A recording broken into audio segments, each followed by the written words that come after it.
Owen. They don't really fight as a couple. I mean, it probably helps that they're in high school and they're not trying to figure out how to pay taxes together. But even for high school relationships, the two of them, Lauren and Owen, they just seem like they're freaking made for each other.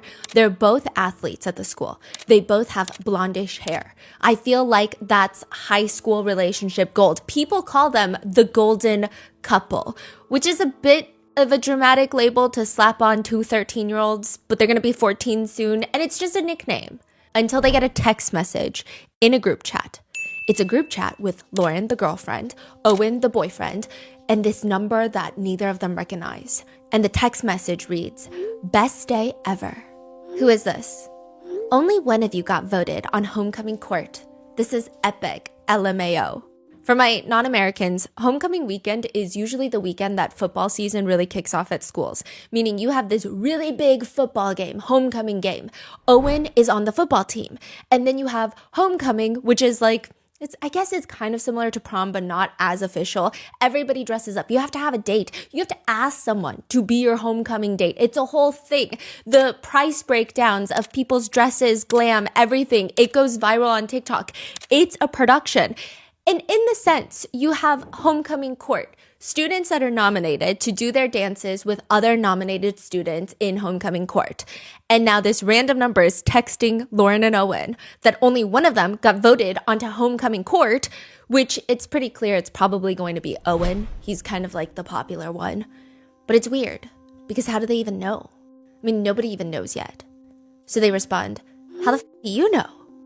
"The votes." "How do you know about the votes?" "I know for facts. Trust me, Friday will be epic when it's announced. The look on your faces, watching one of you with your arm around another person, holding hands, being all adorable, smiling, flirting, and posing for pictures with another person. Priceless, LMFAO. Could this be the end of the AKA golden couple? The relationship everyone idolizes?" Okay, this is kind of weird. They text back, "You're jealous.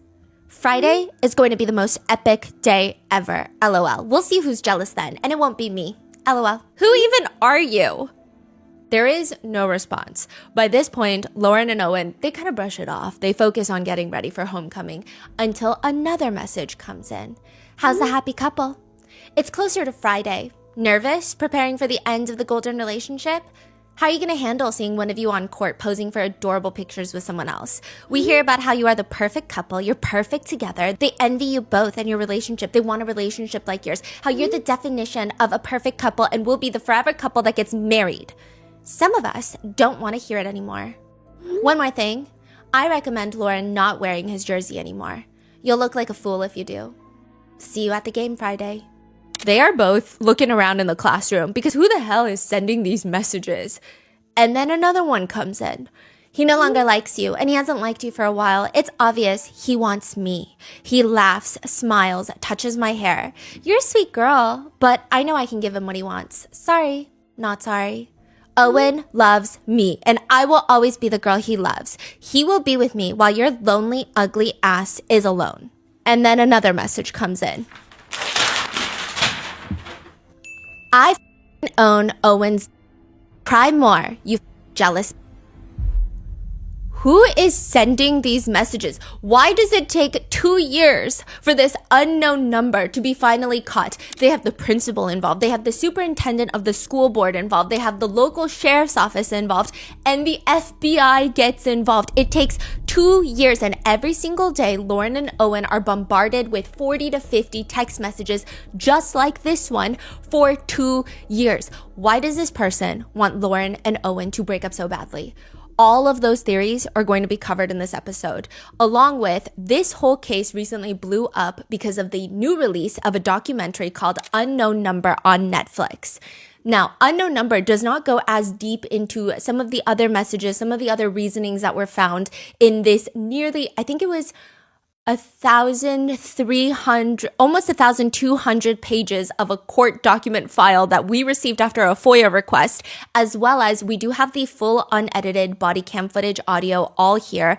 The body cam footage audio I'm going to put at the end of the episode, but there is so much that hasn't even been touched. So let's get into it.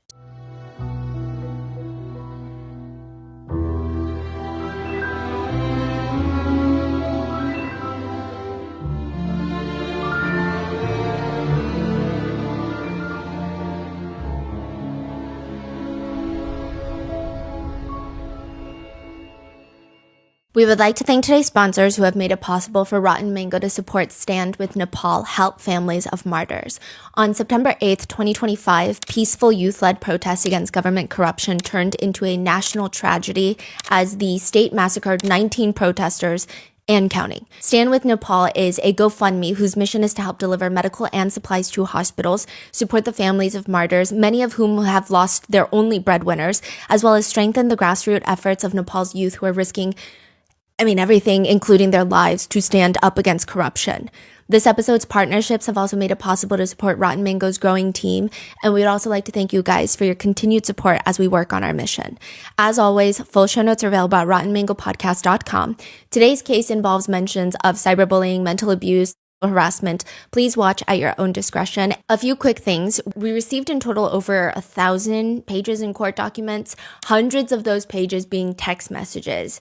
I will say that sometimes in the documentary, the text messages are just kind of thrown in there with these very cool edits where the context is kind of lost and I don't even know what the conversation is about. And I feel like it almost makes it less scary, like less of, oh, this feels serious. Sometimes it might even come off a little bit like, oh, this is kind of weird that they're texting that.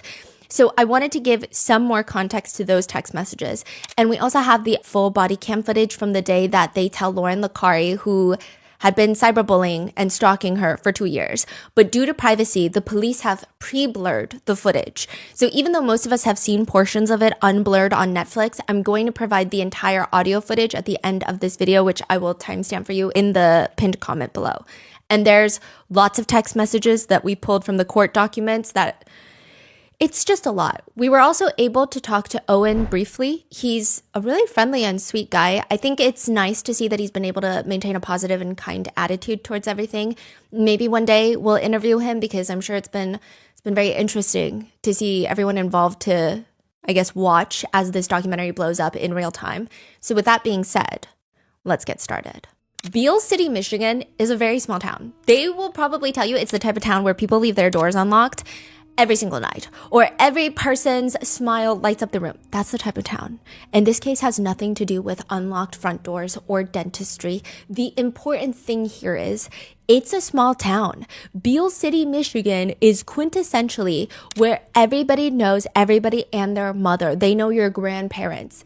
I grew up in a small town where they would ask you, no, where are you really from? But in Beale City, they're going to be like, who are your grandparents? Where did they live? It's that close-knit. It is a small population. So technically, it should not have taken the sheriff and the FBI this long to find this freaking suspect. It's been over a year that someone in this small town has been stalking 2 high schoolers. The officers walk into this small house by the lake. It's a bit on the messier side inside.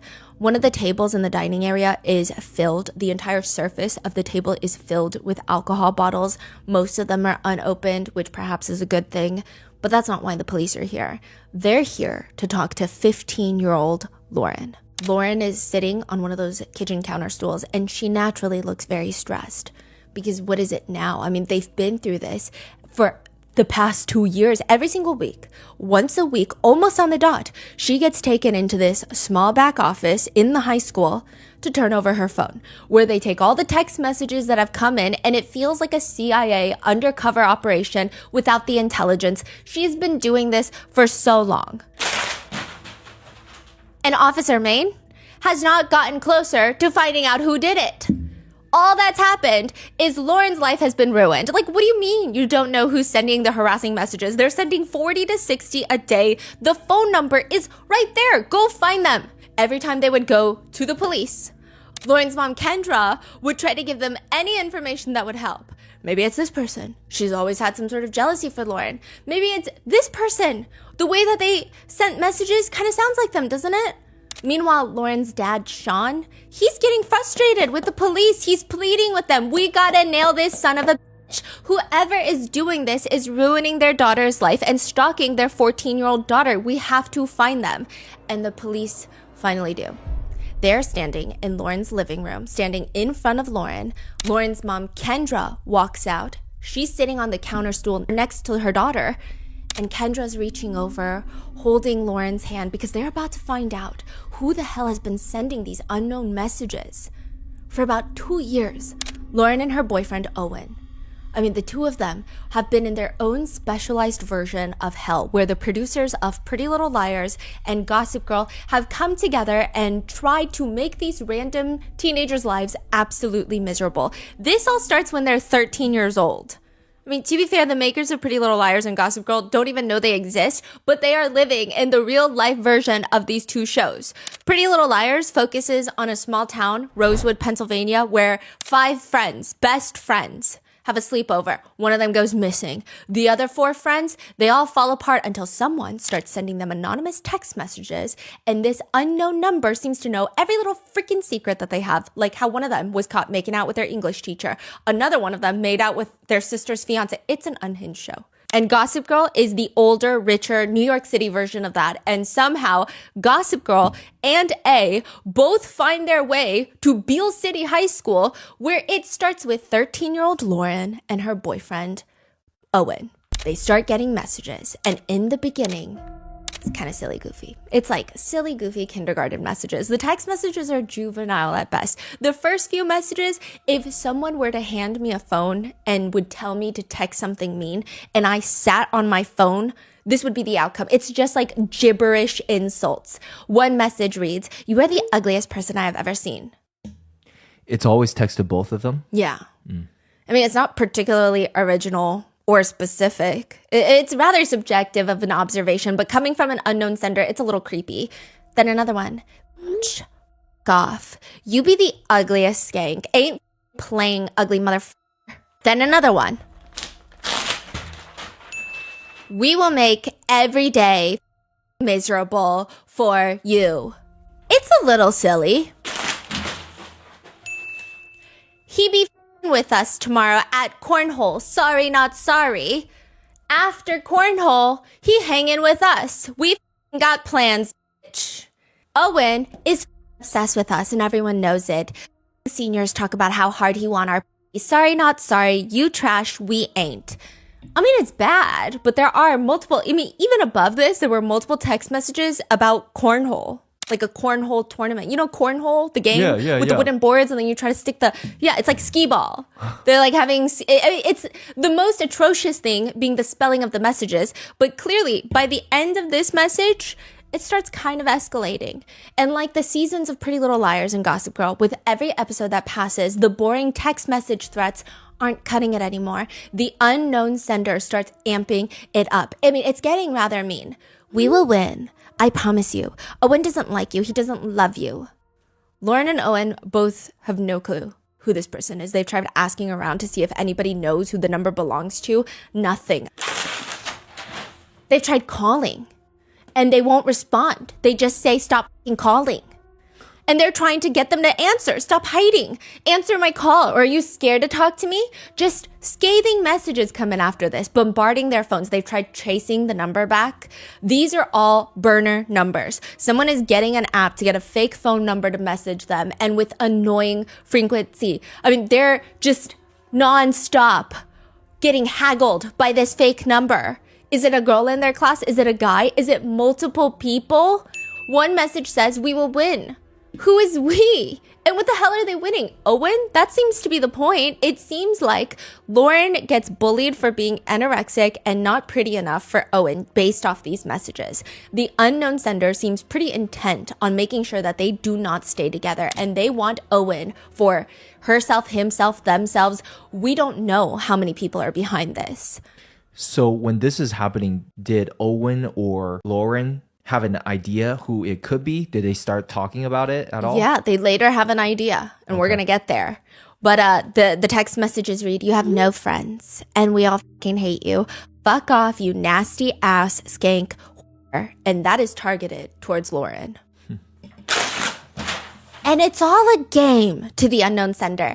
I apologize. It became a game. It was easy. Over the past year, we got Owen to say he cheated, wanted nudes, we were better, had better bodies, hated you, didn't want to be with you, you were ugly, lesbian looking, anorexic, and wanted other girls at games. It's just like nonstop, 40 to 50 of these paragraphs a day. In another message, it reads, he's ready to be with a real girl who gives him what he wants. Hucking trash, don't wear fucking leggings. Ain't no one want to see your anorexic flat ass. You dress like a fucking slut. You trying to get attention? Fuck off. I mean, it's mean, don't get me wrong. I would be crying myself to sleep, especially if I'm that young, but it's just not that personal yet. It feels vaguely mean, if that makes sense. But they start escalating to get more scathing and more precise with what the unknown sender is trying to target. This feels like a warm-up. For real. How do you not break up when he says you ugly, embarrassing, mistake, anorexic, worst body, ain't giving him? He wants sex, BJs, and making out. He doesn't want your sorry ass. He wants a real girl, and we will make sure he gets that. Don't come to the game. He ain't want you there. He ain't want to see you. He hates you. Which is probably enough to get Lauren to feel like, wait, I don't know who this person is, but what if there is some truth to it? What if Owen is doing something weird? Then another text message that makes Lauren feel paranoid. We're staying at a hotel with him on Thursday and your sorry ass won't be there. Are you jealous? We'll be flirting and cuddling Thursday and you will be lonely. We're staying with him at the same hotel and he's going to meet us and sneak to our rooms for the night. He wants a hot, athletic, sexy dressing girl, someone to show some off and get down in bed. He hates you forever. Sometimes Owen and Lauren will be sitting in science class. Ding. The messages are coming in. Sometimes it happens at 3 a.m. Ding. The messages are coming in. Ding. Hi, Lauren. Owen is breaking up with you. And so Lauren and Owen, they try to talk to the principal to see if there's any sort of way to try and track down who's sending the messages. Some of them are coming out during class time, and it seems like whoever is sending this knows what Lauren is wearing in class, knows all of these things about the kids' lives. The principal decides, here's the best plan that we can come up with. Anytime you get a text message from the unknown sender, you text me the timestamp on it. So if the message comes in like 3:20 p.m., you text me that. I will go through the cameras on the school campus to see who is on their phone at that time, which means we've got our guy, right? Or gal, whatever. We have our person. They start that. But it's quite tedious to go through all the cameras. And not only that, the school doesn't really have a policy against the usage of phones. So it's hard to tell which students are sending text messages to Lauren and Owen, which ones are just texting, which ones are browsing YouTube, which ones are on TikTok. You can't see it. So it's kind of moot point. It's like with every precaution that they try to take or every step that they get closer to figuring out who it is, the menacing nature of the texts increase tenfold. Hey, Lo, Owen's saying you're a worthless fuck in his life. You never meant you fucking ruined my life. You biggest regret and mistake ever. You the ugliest hoe. Then another one. No one ever want your anorexic flat ass and tits. No dude ever touching that you nasty slut. His life would be better if you were dead. Dead. Hashtag bang bang. Hashtag Whoa. Owen wants you dead today.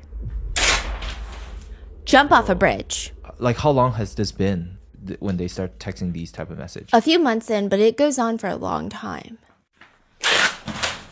Whoa. Kill yourself. Project Slammer is a CIA project where the CIA goes into prisons and they interview over 40 incarcerated former CIA spies. And they try to figure out what makes them a traitor, what makes them turn on the CIA and give information to foreign adversaries. Why do you commit treason? The big one is obviously narcissism. There is a huge money gain element there, but typically it takes a narcissist to become a spy. They also typically like to think of themselves as bigger than a regular employee, someone with a bigger purpose, and the rules and consequences of, literal treason don't apply to them, so it should be fine. But that's not really new and riveting information. Like, they can't really find who's a narcissist in the CIA. And I'm sure they can, but that doesn't mean all of them are useless traitors. Most of them are probably useful intelligence agents. They've also identified the most critical time point in which someone could potentially become a mole. They already have to have some sort of personality dysfunction, like narcissism. The ease of opportunity has to present itself. Nobody's going to go and hunt down the opportunity to become a traitor. And 3, they have to have an acute life crisis. I thought that was so fascinating. So it's not the biggest life crisis. It's a middle of the road life crisis. It could be a small professional humiliation, a small to medium-sized financial obstacle. It's not bankruptcy. It's like you are now $10,000 in debt because of gambling. Why is that so crucial for this to happen? Acute life event means that it has the ability to throw that type of person off and make them vulnerable into making very bad decisions or feeling like they're meant to do something bigger in life. If the life event is too big, they usually don't have the mental capacity to become a traitor. So it has to be like a medium-sized life event. So for example, if a parent dies and it's not sudden, it's like old age, that's an acute life event because everyone is under the impression that your parents are supposed to die before you do. But if their child dies, that's too major of a life event.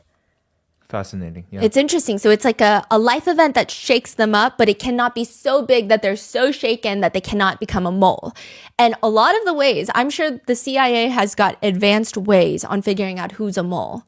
Like, when they had Robert Hansen find the mole in the CIA when he was the mole. So like super advanced. Yeah, I think we covered that case. There was a guy named Robert Hansen. He was working with Russians. And he's like, oh yeah, let me go find the mole. He's the mole. Huh. But one of the easiest methods that even the Kardashians will employ is the planting of false information. That is what the Beale City high schoolers start doing. They run their little own psyop. The inner circle close to Owen start their own find the mole operation, starting with the classic strategy. Share select information with person A and only person A. See if it ends up in the chat. Share information with person B and only person B. See if it ends up in the chat. And that's how you find the mole. But if it's one of them, well, then what do you do? And there's major concerns now because the messages are becoming so relentless, so vicious that it feels like it's about to amp up into two things. Like one of two things is going to happen. One, Lauren is going to self-exit after enduring endless torture and harassment by some random number. That is a huge concern. And two, whoever this person is, what if they snap? Yeah, what if they go from text threats to something a lot more physical? And clearly, they're in the vicinity. Lauren will sometimes fight back, responding, stop, please, you're jealous, and you can say whatever you want. I don't care, and I don't care what anyone says or thinks. I will wear his jersey proudly every day. Other times, it feels like something bad is going to happen. I'm assuming they already reported to the police immediately from the beginning, and the police just could not figure it out, right? No, the police are doing once a week meetings at the school with the kids to get all of the text messages. And it's getting bad because Lauren is starting to lose steam. She's writing things like, please stop. I'm begging you to please stop. Like, what do I need to do for you to stop? I honestly can't take it anymore and will do anything you want if you will please stop. And they don't stop. More messages come in. Girl, he said he don't need you to be here. His life better if he never met you, girl. He hitting us up like crazy today. He'd been messaging and flirting and he was hitting us up from a hotel at Ford Field and he's talking. He said he's cheating and moving on to a new girl. He was stupid to be with you. You suck. He wants a hot, athletic, sexy dressing girl. Not you.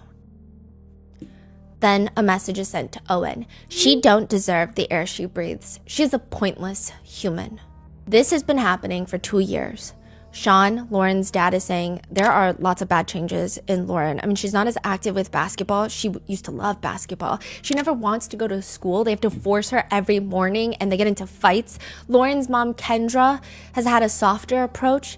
She tries to tell Lauren, I told her to just keep being her and just not even worry about anything, right? I didn't believe anyone would actually do anything harmful. It doesn't matter anymore, though, because with the help of the FBI, the sheriff's office has finally caught the person threatening Lauren and Owen. And if you guys watch the documentary, you already know. Lauren and Kendra are sitting on the counter stools with Kendra comforting her daughter, Lauren. This is like police cam recording, rolling. Yeah.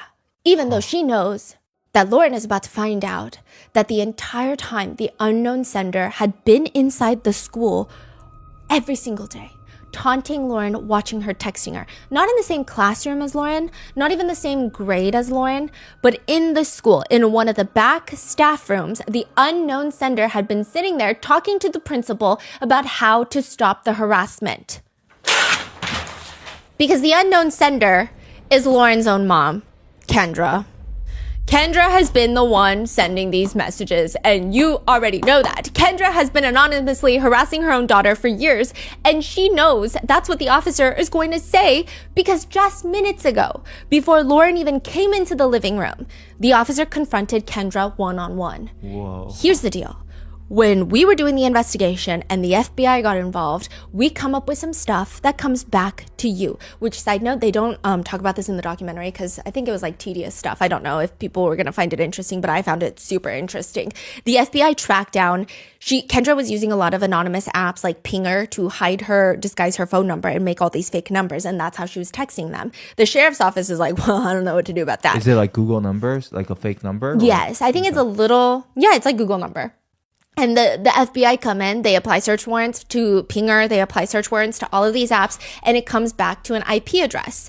And now they need to make sure that this IP address, because it kind of is leading to Kendra, but they need to make sure. So the FBI actually has one of the other moms send Kendra a hidden link to like a school thing. She clicks on the link and it's her IP address, and they match the IP address. Oh. So it's freaking Kendra. And Kendra is staring at the officer, not necessarily showing much emotion. And she's just like, what do you mean? The messages coming and originating from you. No. When we were doing the investigation and the FBI got involved, we come up with some stuff that comes back to you. What do you mean? The messages coming and originating from you. No. It's just weird. Kendra's not even convincing herself. The no is so half-baked. It's very, no. Her facial expression doesn't really change. It's weird.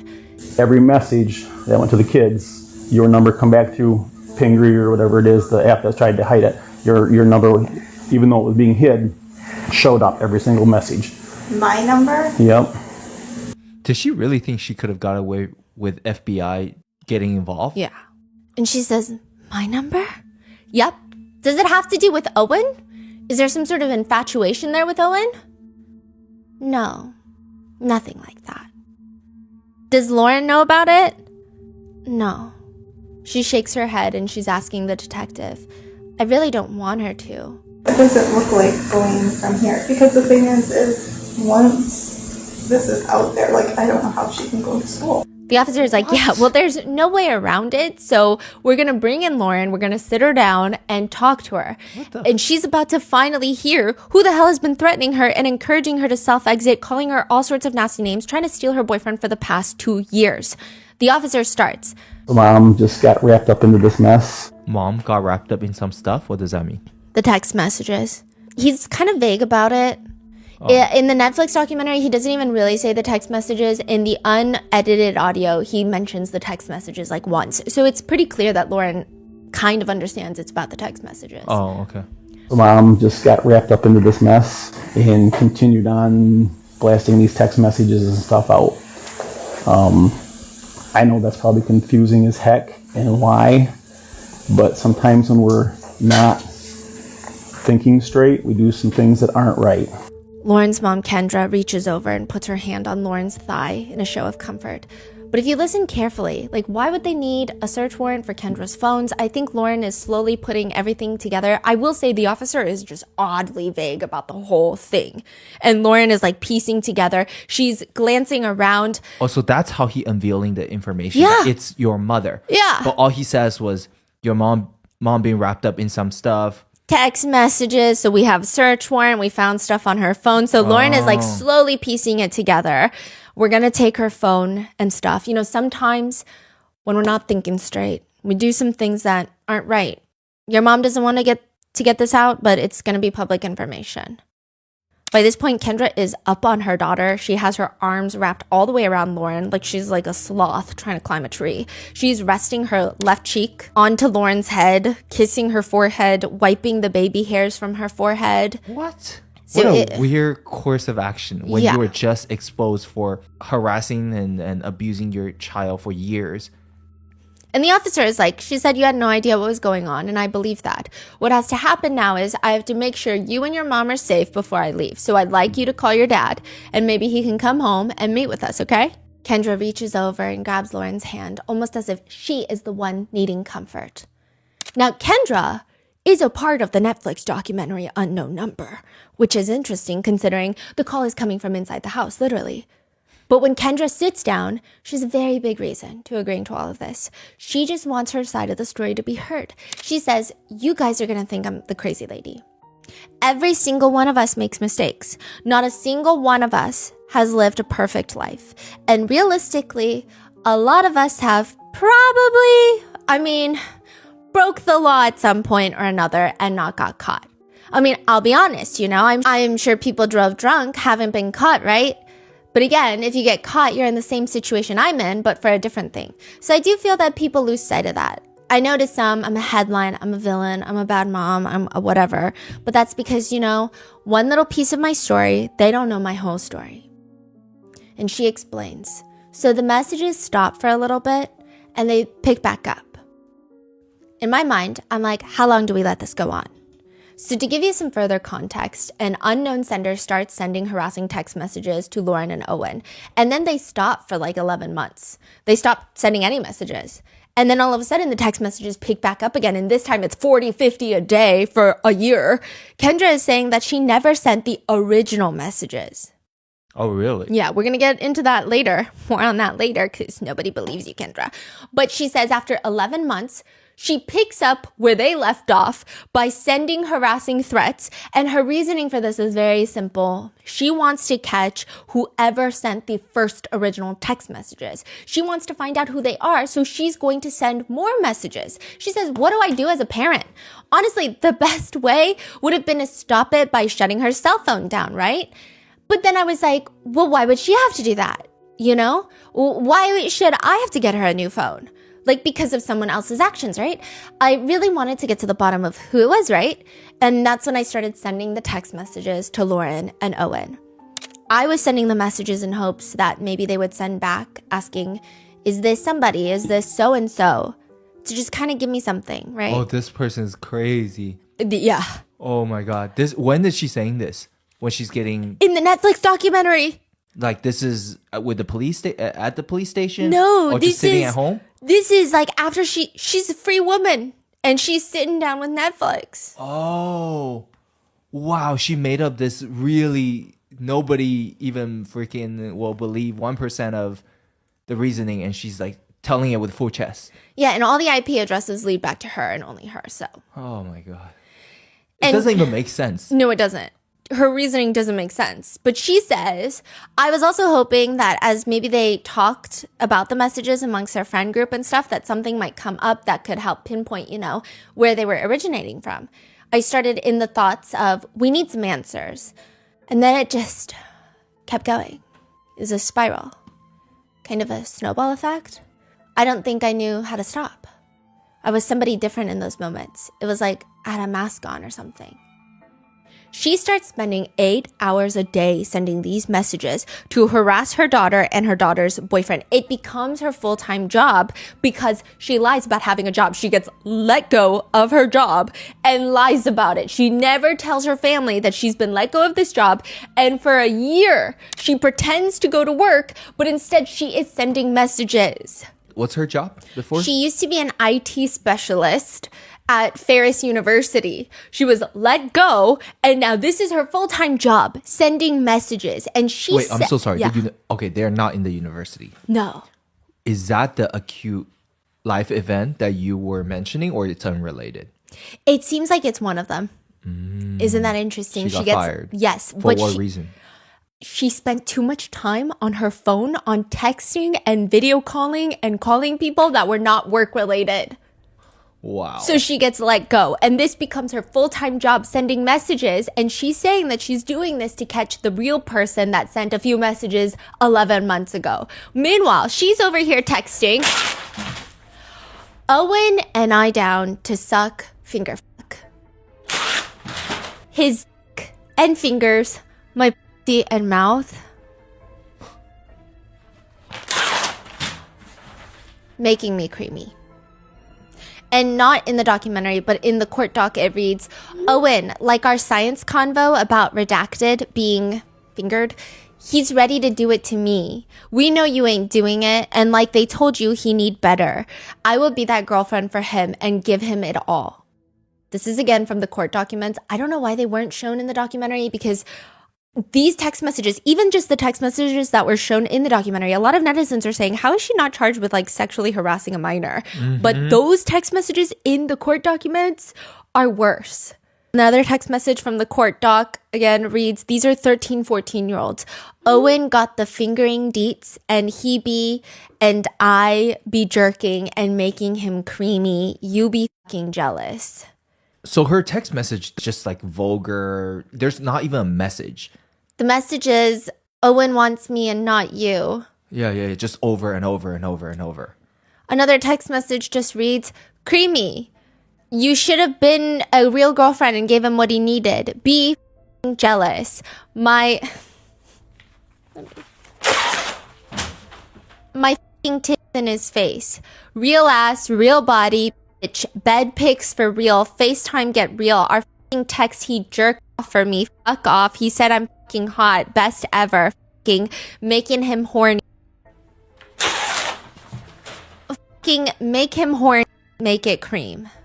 Again, Kendra claims she has a very good reason for this. She is basically going undercover to figure out who the real harasser originally was.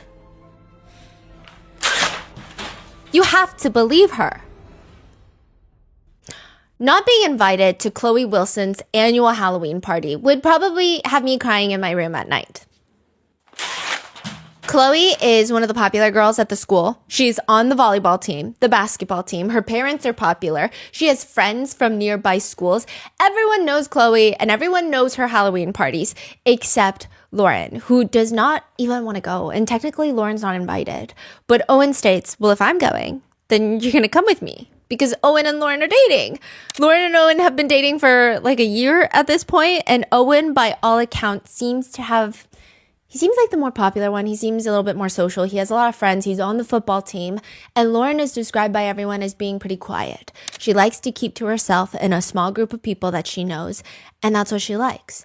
And the Halloween party does not sound like something that she wants to attend. But they're dating. This is part of the life. So now it's part of hers. Lauren just does not really get along with people like Chloe. Beale City high school cliques seem very intense.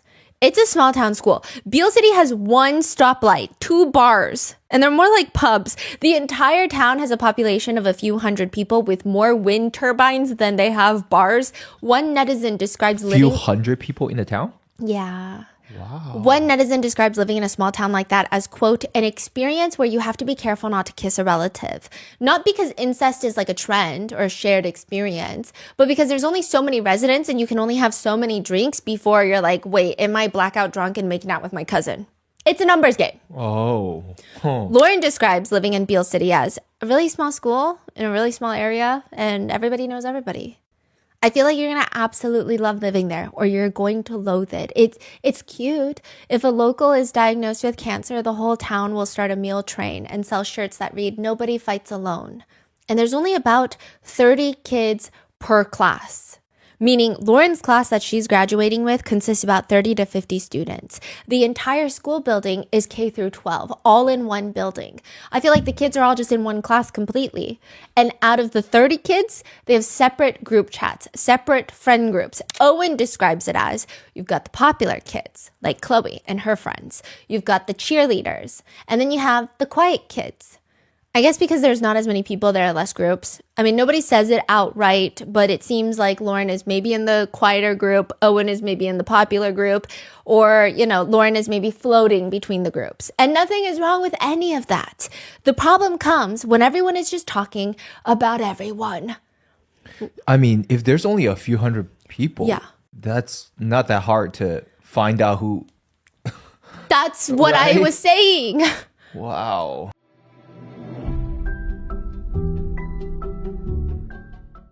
I love going into my tagged photos to see some of the most beautiful crafts that you guys make and tag me in. Some of you guys have like the cutest small stickers that you make to, I don't even know how you print those, to handmade jewelry, just amazing stuff.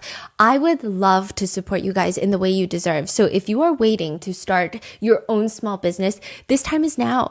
Taking your business to the next level is a dream that a lot of us share. But too often I feel like it just stays a dream. the what ifs creep in. What if it fails? What if someone gets the idea first? Turn those what ifs into why nots and help your business soar with Shopify. As you guys know, we have a special project with Shopify in the works. Although I can't make any promises, if we were to ever do a pop-up shop one day, Shopify's point of sale system would have us covered with wireless hardware that can synchronize physical orders with any online sales so we don't lose track of inventory. Turn those what ifs into why nots and keep giving those big dreams the best shot with Shopify. Sign up for your $1 per month trial and start selling today at shopify.com/rotten.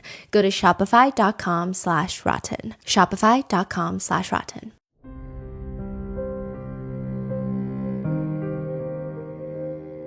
One of Owen's childhood best friends and fellow potential popular kid is Sophie. And she says, no one really has anything better to do than talk about other people. Like even the parents, like they talk about us, teenagers, what we're doing. And I feel like that's kind of a toxic thing that gets passed down. One netizen concurs by writing a review on Beale City High School on niche.com. Quote, parents are great, but some care too much about the athletic sphere.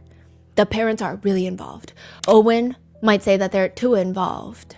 And even the parents want to talk to the other parents about the kids' drama. The parents have drama themselves. It's kind of a mess in a lot of small towns, and Beale City is not immune to these social circles. But it seems by all accounts that the popular kids are going to be the ones in attendance at Chloe's Halloween party.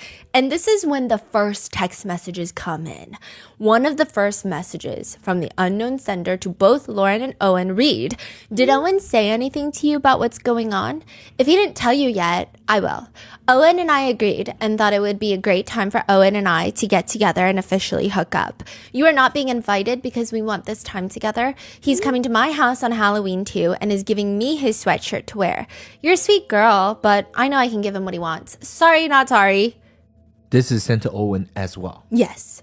It's obvious he wants me. His attention is constantly on me. When was the last time he paid attention to you or acted like he likes you? He is never with you, nor is he ever talking to you. He's always with, quote, other girls or texting and talking to me. He's constantly hitting on me. He laughs, smiles, touches my hair, picks at me, and crushing hardcore for me. He always wants to be near me and involved in our conversations. When has he ever acted like that way to you? Don't be jealous when I wear his sweatshirt and jersey. Not sure what he told you, but he is coming to the Halloween party and we are both DTF. If they were 13. Yeah. He wants nothing to do with you. He thinks you're annoying and an ugly ass and wishes you would leave him the fuck alone. I feel like these text messages are literally a Gossip Girl episode. Why do you think he's on his phone all the time talking to me? It's obvious. He does not want you in his life. He talks about you all the time. You didn't get invited to his football game. I did. You didn't get invited to his house. I did. You didn't get invited to sleep with him. I did.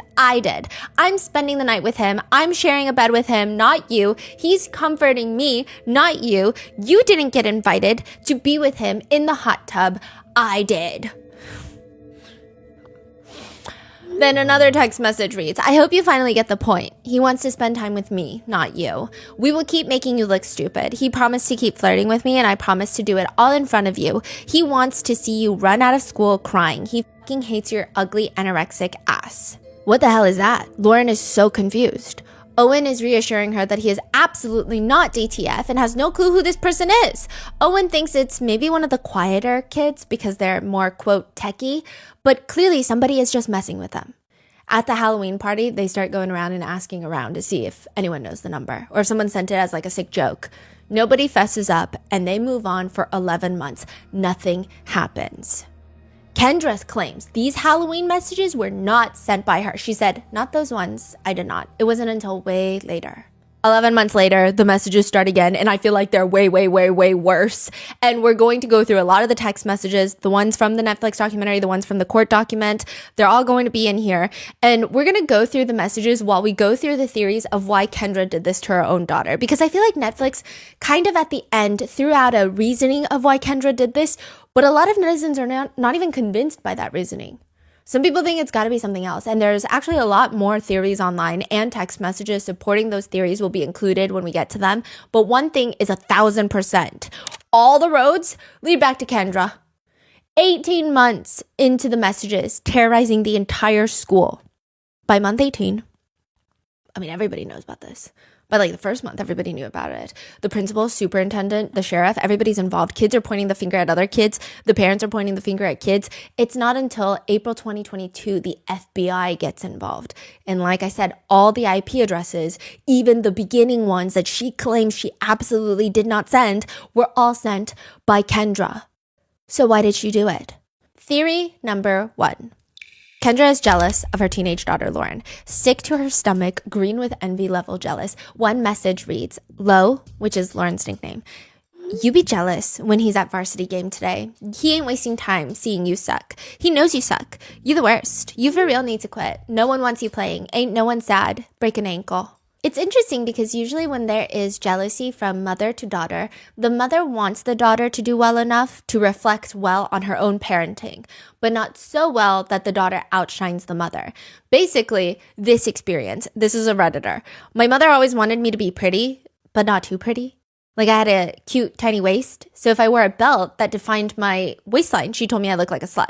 It's interesting. Some psychologists have said it's like a narcissistic mother views their daughter as direct threats. Anytime they look at their daughter, it is a reminder of their youth and a reminder of the mother's own aging process. They want to provide more freedom for their kids because that makes them look good amongst their friends, but they also resent them for having a better life than they did. So they want to take them down.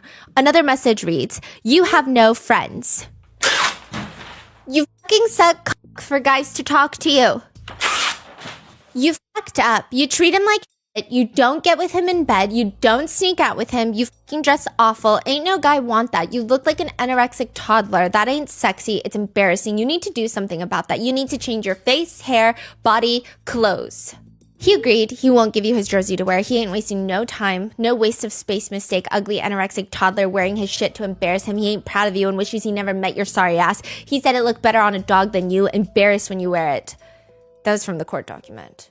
Perhaps Kendra is just jealous that her entire role that she now sees it is, and this is not me saying it, but maybe she just sees herself as a mom now. And Lauren is maybe entering what Kendra believes are her prime years, high school, college. Kendra's cousin was interviewed for the documentary, and she said, Kendra is very fun, very outgoing, the life of the party. She likes the attention, I think. If she were here right now, so she's being interviewed by the producers. And Like she she says, knows the whole thing. And she says, if Kendra were here right now and you're talking to me, you're interviewing me, she would be dancing over there to try and get your attention, to get you to look at her. Now she suddenly has kids and she's a baseball, basketball coach for Lauren. One report states that while Lauren is quiet, Kendra's like the cool mom. People say that she would gossip with the girls, literally high school girls. During softball or basketball practice, students would film her dancing to Sir Mix-a-Lot and doing cartwheels down a hotel hallway when they would have away games. Fascinating. Another odd thing is Kendra would show up to the school to comfort Lauren, but would use it as an opportunity to get close with the other high school girls. She would tell classmates of Lauren's that she's bringing a change of clothes for Lauren because the person texting was making fun of her shirt, so she feels insecure. She's texting it, and she's bringing a shirt. And then now she's getting sympathy from all these high school girls that are like, oh, Miss Lakari, I feel What so a great bad. mom. Yeah, that's so sweet Wow. of you. And even if she wasn't, why would you even consider text or telling someone when the bully is supposedly in the classroom and could use it against your daughter? Or another time she'll text girls in Lauren's class saying things along the lines of, can you go to the bathroom and check up on Lauren? She just texted me that she's crying in the stalls. Or she would talk to other kids about how stressed she is, about how stressed Lauren is about these text messages. But Kendra will swear, this is not the motive. She is not a jealous mother. Yes, she was targeting everything that Lauren was insecure about. However, it wasn't to make her feel bad. Kendra straight up says, Lauren knows she's petite. She knows she's small. She knows she's thin. So I might have kind of picked up on some of her insecurities. Her hair, her appearance, her looks, But honestly, the messages weren't really targeted at her insecurities. The Netflix producer does ask something that kind of pissed off a lot of netizens, which is they asked Kendra, were they targeted at you? Were you sending those messages to yourself? And they were like, why are you trying to give her an out to make herself look better? Basically, What? they're asking her, like, did you feel like the mean things you were saying, you were almost saying it to yourself? No? What Yeah. kind of a question is that? But Kendra is like, yes, that very well possibly because I was way too thin. I was not eating, so you could put me in that anorexic category. A lot of people are like, why would you even ask that? I also don't think that that's what happened at all. I honestly think that Kendra was saying that because, I also struggle with my choice of... Sometimes I struggle with body image as well, right? Everybody does. Lots of people do. And some people think that Kendra, as she's aging, she notices that her metabolism is not as quick as it used to be. And maybe she has to work extra hard to stay in that body frame that she likes. And she's looking at her teenage daughter, and like lots of teenage kids, they can just eat whatever they want and they don't really fluctuate in weight as much as like a 50-year-old woman. And so maybe she's very upset with that. I don't think that she's sending it to herself. I think she's pissed off. Yeah. And I mean, the messages are insane. Some more read, you jealous bitch. He ain't talking to your sorry ass. He talking to us. How does it feel to lose? Your anorexic body ain't worth it. He never came back to you. He never want to talk to you again. He want you to fucking stop. You fucking will be crying every day. We could fucking care less. He never come back to you. He didn't even talk to you to get the fucking point. He hates you. Now we ruin your life. You fucking did this. Now we ruin your life. We all hate you. You fucking suck. You're the fucking reason JV lost the basketball game and only went to the varsity game. We losing. You didn't do shit. You fucking suck. Proved it again. Fucking break a neck, leg, anything today and be done with basketball. Ugly, anorexic, no good. We promise you, you know he's cheating. F you, we won, and he hates you. There have been times that I have just been like deep in the trenches of unsafe lands where I just know all the occupants, all the residents of this online territory hate my existence. And I will go in the trenches, knee deep in the pure hatred spewing out in the comments against me. Mind you, not to give any of those people, like very aggressively hateful people, any grace. But those people, they don't even know me. I don't know them. I don't personally care for them. I have no interpersonal connection with them. And they still don't say such vile shit. Like, it's crazy. I know it sounds immature at times, which is why I think people aren't taking it as seriously. Well, they are, but it's not. They don't think the messages themselves are that detrimental. I think more people are focused on the fact that Kendra is crazy. But these messages this is like a freaking bombardment of hatred. If you look at maybe one message, sure, you could say it's goofy, but then when you look at thousands of them coming in nonstop, it's like suffocating. There are even Photoshop pictures with vomit emojis thrown on top of Lauren's face, writing words like skank and all over the photos. And it's interesting because even a mean girl in high school will probably not have this level of bizarrely immature, pure hatred. And for Kendra to have that against her own daughter is bizarre. And I say immature hatred, not because I don't think it's immature in the sense of, oh, this is dumb, but in the sense of like, this feels like jealousy in the purest form. It's not even complicated jealousy. You know, sometimes with jealousy, it's like, I want my family member to do well, but I get slightly jealous because I know when they do well, my parents will inevitably compare me to them and then put me down. So their happiness does directly impact my happiness. And it's like, it's a little more complicated. This, pure jealousy. It's weird. And she's just so mean. One text message, not in the documentary, it just says, you're no one. Off. Lauren doesn't respond. So she texts, speechless. Keep it that way. Another one just responds meanly, hey, bitch, how you lunch? LMAO. Wow. One part of the court document reads, the texts go on to suggest that she is losing her peer group and that no one likes her. The effect of these messages have on a teen is devastating and will create lifelong trauma. Learning that this was her own mother that perpetrated this crime only exacerbates those effects tenfold. Wait, did her dad find out? Yeah. And what was all of that reaction? We'll get into it. He Okay. was devastated. One netizen comment reads, she was obviously jealous of Lauren. Like, be for real, Kendra. And of course, netizens have taken to armchair diagnose Kendra. Is it narcissistic personality disorder? But people are also arguing everybody has that these days, according to the internet. So like, what does that even mean anymore?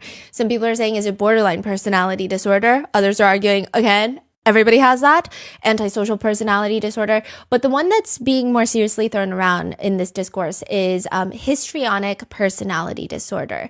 HPD is usually characterized by a pervasive pattern of excessive emotionality and attention-seeking behaviors. People who genuinely are annoyed not being the center of attention, they will act in strangely inappropriate sexual ways in front of even coworkers just to get attention that they crave.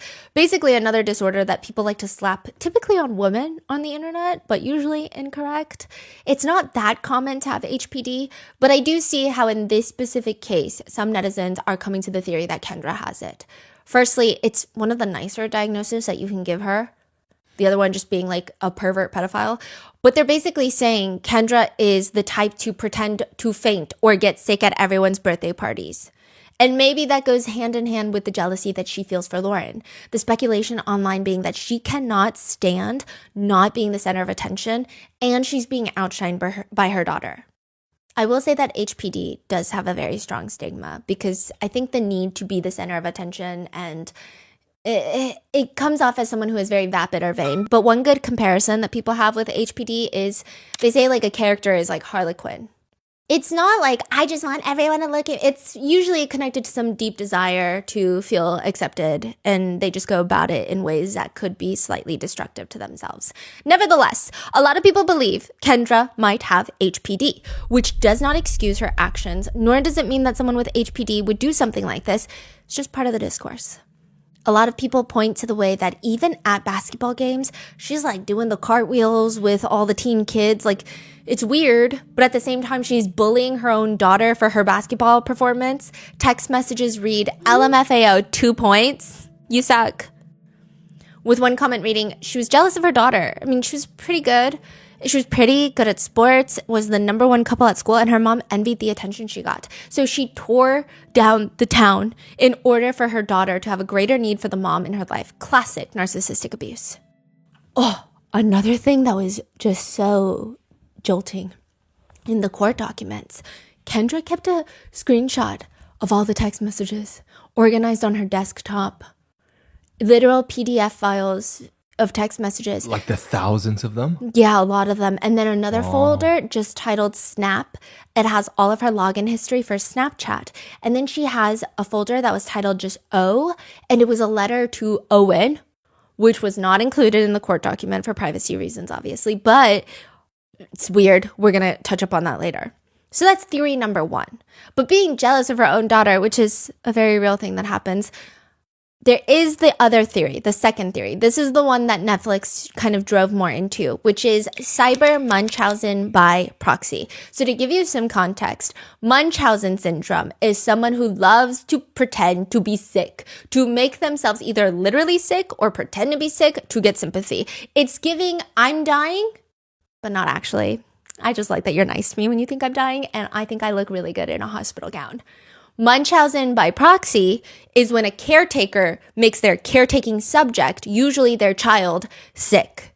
So everyone can rally around them. And this is actually a lot more dangerous because most of the time it's not pretend. Most of the time they are making their child sick and the child has no idea, and because the child can't lie to the doctor, so they just physically make them sick. These are the people that like to wrap their little cardigan around them and cry in the hospital waiting room. It's very terrifying. It's, my poor child is sick, and I'm secretly poisoning them. And now there's the online variation of it. Munchausen, where people will fake having cancer, posting literal TikToks of them getting chemotherapy, setting up GoFundMes, only for everyone to find out that they don't have any sort of terminal illness at all. They are healthy as a horse. Then you have this case, cyber Munchausen by proxy. Lauren is getting bullied, cyberstalked, harassed, bullied. She is a victim. And Kendra is her poor, sympathetic mother trying to fight for justice to make sure her daughter is okay. That is the theory. I mean, there have been reports of people making fake accounts to bully themselves for sympathy. There have been other reports of people making fake accounts to bully their friends. Okay, so this is where it gets weird. There have been reports of person A making a fake account to bully their best friend online, person B. And then it's like an anonymous hater. And then person A switches back to their real account and defends their best friend. Oh. To drive their best friend closer to them. Yeah. Wow. I know. I was down a rabbit hole looking into this because I was like, cyber Munchausen by proxy? How does that even work? Wow, that's fascinating. So now Kendra is a woman who cyberbullies her daughter so that she can feel needed. That is the theory out there on why Kendra did all of this. Kendra's cousin says, Kendra has been always an attention seeker, but when it comes down to it, she's always a good person. Maybe this is her way of making Lauren need her. You do as a teenager need your mom, but not in that way. Lauren would come home upset about these text messages, and Kendra got to play the hero and be there for her. The superintendent of the school states she wanted her daughter to need her in such a way that she was willing to hurt her, and this is the way she chose to do that, versus physically trying to make her ill, which is typical Munchausen behavior. It is not acceptable, but I think a lot of people have accepted it because it's just more digestible to think of it like that of, oh, okay, a mom who wants her daughter to need her seems a little bit more maternal and acceptable than, no, she literally hates her daughter. I think, because I don't know why so many people are running with this theory. I think there is maybe a little bit of this, but I don't think so. Yeah, I don't think so. I mean, I think the one thing I'm like, okay, I could see that is she does use it as the whole purpose of her life.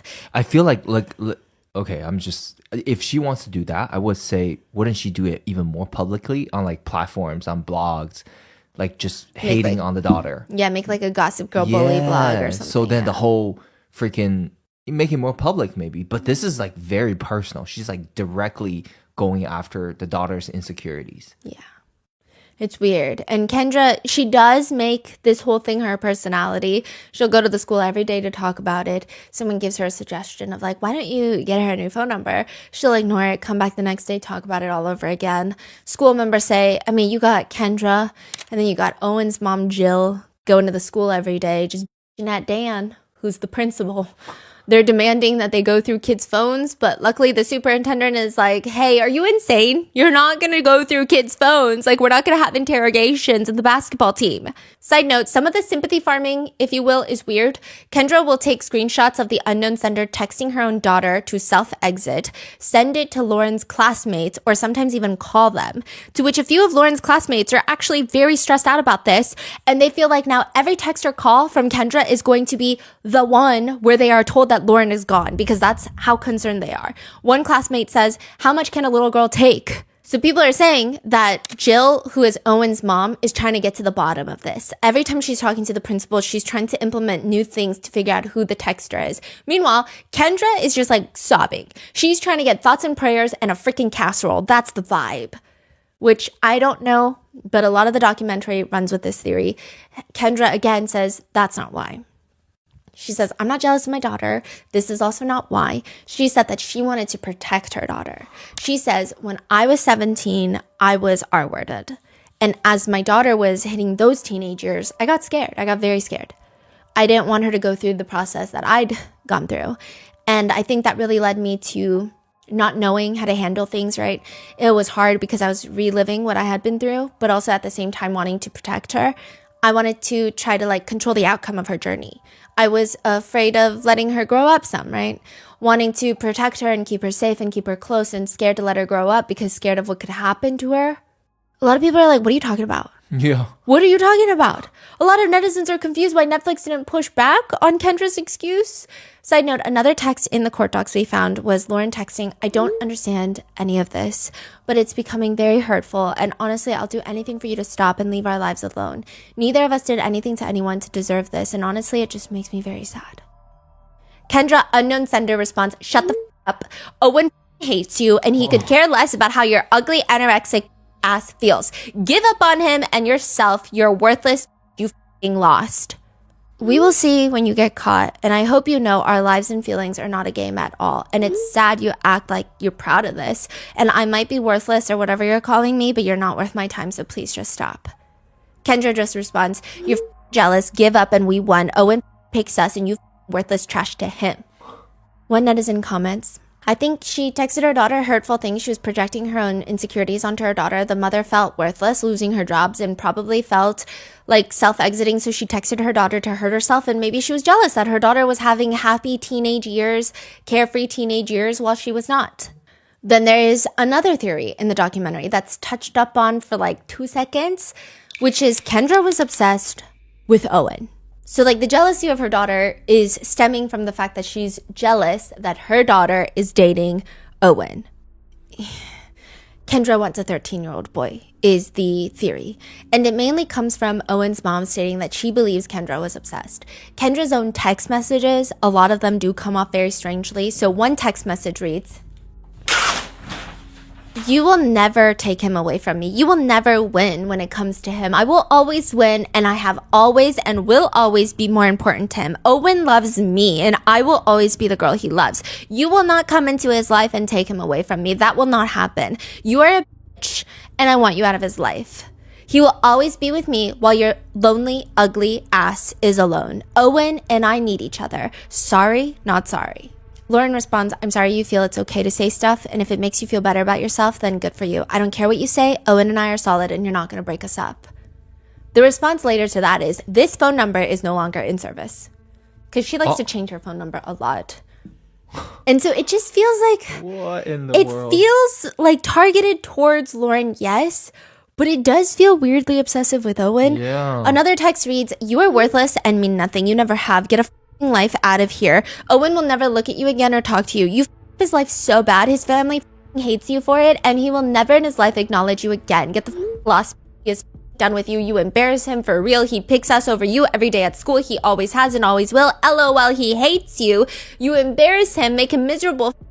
He avoids your sorry ass all day. You see him pick us over you for real. Your worst girlfriend. He wants zero with your sorry, ugly, anorexic ass." It just feels like some sort of unhinged weird obsession. A lot of people say that it just feels like jealousy in the purest form, saying things like he wants sex, BJs, and making out. Again, this is sent from a middle-aged woman to a 13-year-old boy and to her own daughter. You don't give it up. He cheated on your ass for more. She's an ugly, anorexic, and sucks at everything. Ain't no one like her. She up on your boys. Don't talk to her. Basically accusing Lauren of talking to Owen's friends. Owen, you f***ing promise, do not talk to her. She ain't worth it. People argue online that whether it was jealousy towards her own daughter, Munchausen by proxy, cyber Munchausen by proxy, whatever you want to call it, none of these text messages are appropriate to write to 13-year-olds. And you can't really write it, some netizens are arguing, without feeling something towards that boy. It's just kind of incomprehensible. Right. Yeah, like these messages are really alarming to say Yeah. towards about a 13-year-old boy. Yeah. Another message reads, "Owen loves me, and I will always be the girl he loves. He will be with me while your lonely, ugly ass is alone." In the documentary, Kendra says he liked, talking about Lauren and Owen. They liked a lot of the same stuff, a lot of the sports. They went trick-or-treating together, little things like that. How can you say they like trick-or-treating, recognize how young they are, and still text things like this? Further proof that netizens feel show that Kendra was obsessed with Owen is all of the text messages seem to center around them breaking up the golden couple because Owen likes us more than Lauren. Quote, "We will win." Well, Kendra does win because Lauren and Owen end up breaking up. Owen says, "We were on FaceTime and I told her it was just too much. It's clear the texter wanted them to break up." Owen says, "Maybe if we give them what they want and they stop, maybe one day we can try again." Do you, like just in the midst of all Yeah. of this? And he thought it was going to get better because that was the whole point of all these messages, is for them to break up. But it doesn't get better because months later, he goes to an away game and he meets this girl from a neighboring city like 2 hours away. They're not officially dating, they're just talking. But then he wakes up to a text from her. My mom just got a random text from someone. Owen is like, here we go again. It's the same format, same words, telling the girl from Pinconning to back off of me because I'm theirs. The texter went out of their way to find her mom's phone number that lives in Pinconning. I just felt like I couldn't do anything about it. I had no... Wait. It's texting the girl's mom? Yeah, this like random girl's mom. But not texting the girl No. or Owen. No. What? I just felt like I couldn't do anything about it. I had no freedom. I felt like I couldn't date anyone because I was putting them in danger. And I just didn't want them to go through the same thing that Lauren went through. It would eat me alive each and every day. I feel like I was losing trust in everyone. In a text thread, the girl is asking him, "You know who it is?" "No. My mom just got another text this morning. I'm really sorry." Owen states, "So me and the girl from Pinconning ended up breaking up because of this." Furthermore, there's an anonymous tip that gets sent in accusing Lauren of bullying Owen that is sent in by Kendra herself. It feels like in some respects, she's competing with her own daughter and all these other girls for this 13-year-old boy. when they were dating, you know, Kendra would go out of her way to go on these dates with Lauren and Owen to take pictures of them. She signed up to coach Owen's track team. She wanted to become his, quote, second mom. She went out of her way to drive Lauren 3 hours to watch one of Owen's championship games. And there had been this huge tournament in Florida for Owen. Kendra thought, why don't we turn it into a whole Licari family vacation? To which Jill, Owen's mom, gently told her, maybe not. But now in hindsight, it just seems strange because even after the breakup, Kendra is attending games that Lauren is not going to, sitting right next to Owen's mom, Jill. Owen's mom, Jill, says, I think she became obsessed with Owen, which is hard being a mom and that she's a grown woman. But I think there was some level of relationship that she wanted to have with Owen that obviously is not acceptable at her age. If you looked at the way she treated him, how she glorified him, how she would go out of her way to do anything and everything for him and just be noticed by him. She would just randomly text him and try to keep a connection with him. She came to all his sporting events even after Lauren and him broke up. This is disgusting. Weird. Owen says, it felt like she was attracted to me. She was super friendly, super like, here, I'll get this for you. I'll go do this for you. You know, it just wasn't like... It wasn't like it was my girlfriend's mom. It felt like it was something more. She would do things for me. She would cut my own steak for me. It was just to the point where it was just like almost too weird. When the police show up with a search warrant for Kendra's devices, they straight up ask Kendra, is there an infatuation there with Owen? And she says, no, nothing like that. How do you feel? Does it feel weird? Feels weird. Now, need I remind you, she is also texting, hi Lauren, Owen is breaking up with you. My tits in his face, making him horny, make it cream. So one person also states that they saw Kendra take Lauren's phone. This is like another student at the school. They saw Kendra take Lauren's phone, read through Lauren's messages with Owen, and then proceed to text him back, I love you, pretending to be Lauren. What? Regardless, when Kendra is confronted, Officer Main tells her, okay, just like tell me, you know, did he treat Lauren bad? Was it an infatuation? I mean, because it went on for a while. And she says, What does that mean? she just won't respond. It seems like she's just looking for the best way to come off as least unhinged as possible. She says, it didn't start that way. I'm sure it didn't. I don't even know. So they were dating, and then they broke up. So how did it really start? Like, why did it start did it start during when they were still dating? It did. Was he treating her bad? But it didn't, the first ones didn't start, like, with me. Okay. I will say that. Those ones were, like, random or whatever. So somebody else started those, you don't know. But then I, like, fed off of it some. I get it. Was it because they broke up? No. What's going on? Like, One court document states the following. Repeatedly, Miss Licari called her own daughter terrible names and suggested that Owen was interested in other girls and that she could never please him the way he wanted. The sexually suggested text and repeated messages calling her ugly, anorexic, and worthless all seemed to be designed to cause mental anguish to Lauren and break up the teen's relationship. Truly, I have no clue how she wasn't charged with some sort of sexual crime against a minor. In one message from the court doc, she messages them about how she sits next to them in science class and they talk about fingering and jerking. Sorry, not sorry. Yeah. so what did she get charged with? Stalking a minor and obstruction of justice. Oh, that's it. Yeah. All of this is just considered stalking a minor. Yeah. Is there sentencing or? Yes. So she pled guilty. She actually had like 5 different counts, but she pled guilty to 2 counts of stalking a minor. And she did ultimately receive just 19 months, which is like nothing. But I think there was an argument of there was no crime, a sexual crime, because there was no trying to set up. She didn't send any lewd photos. She didn't try to ask for photos. She didn't try to solicit a minor to meet with her, to conduct some sort of illegal activity. I still don't understand how this doesn't count as sexual harassment at the very least of a minor, but Yeah. I mean, she just has a sick obsession with the word creamy, cream, cream, and sometimes she will literally just text cream, and then another one in caps, cream, and another message, remember when he used to touch my leg? He be touching more now. He always pick me bedroom pics coming. Be jealous. She hitting for pussy now, LMFAO.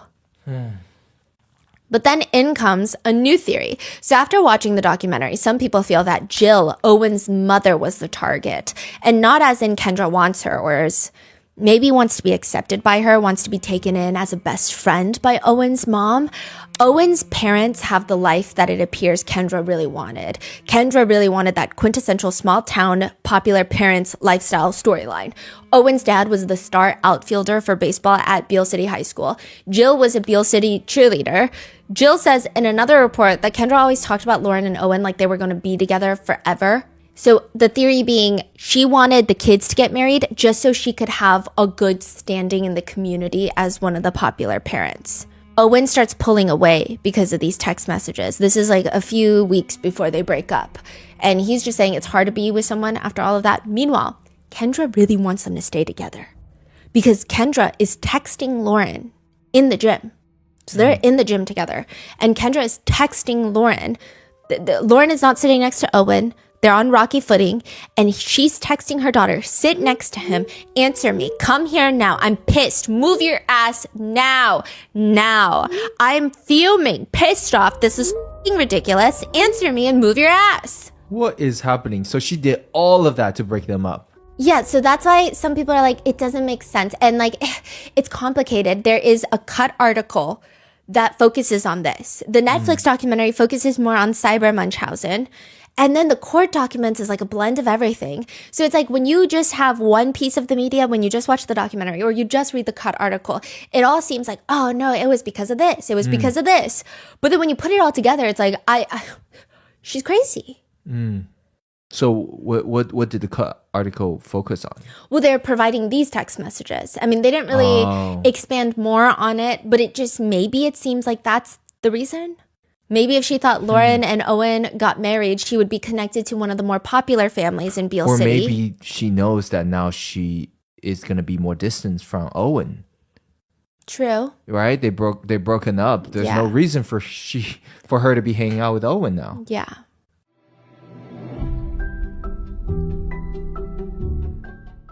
When my sister found out that she was pregnant with my nieces, one of the first things we did was set up a college fund. By the time that they're 18 years old, which I know is coming up way too quickly, I feel like they were just born yesterday, they'll be set up with Acorns. Whether they decide to go to college or do something else, they can have a mature fund that's been gathering interest for years. Acorns helps you grow towards the money goals you have today and the ones you'll have tomorrow. Acorns is the financial wellness app that helps you invest for your future, save for tomorrow, and spend smarter today. They make it easy to start doing more with your money. In fact, you can start automatically investing with just your spare change. You don't need to be like a finance wizard. Acorns puts your money into an expert-built portfolio to make sure you're investing wisely, not wildly.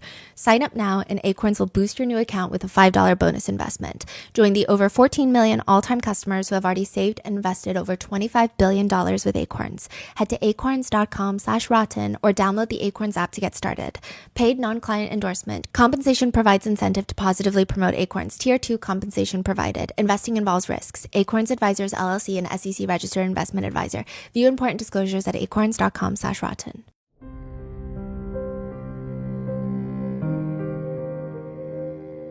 But the text messages are weird, and even after the breakup, Kendra goes to sit with Jill at Owen's games, and Jill would be on the phone with Kendra even after the breakup because they're just trying to get to the bottom of who is sending all these messages, and Kendra was more occupied with the idea of the kids getting back together. She would be talking to Jill like, Owen only broke up with her because of the text messages, right? Some text messages after the breakup from the unknown sender read, he wants a real girl with a body and about getting down. He's done with goody-goody that ain't giving it up. He on to better. Some netizens are theorizing that maybe she is bullying her own daughter to push her to do more so that they can stay together. That is so sick and twisted. I feel like every theory is more sick and twisted than the last. Wow. In the documentary, Kendra also talks about Jill like they're best friends. Kendra says, Jill and I spoke about it. When we were together, we could just talk about anything, share things, kind of like feel like a support there. And there are constant messages from the unknown sender oddly stating that Owen's family loves her more than Lauren, which again is odd. One text reads, "Girl, please, you can't stop us. And we as mom's faves. She all about us. She loves us. Sorry, not you. Owen messaging us right now." Another one pulled from the court doc reads, "We know who his mom wants him with. It's clear. Get on Facebook and you'll see."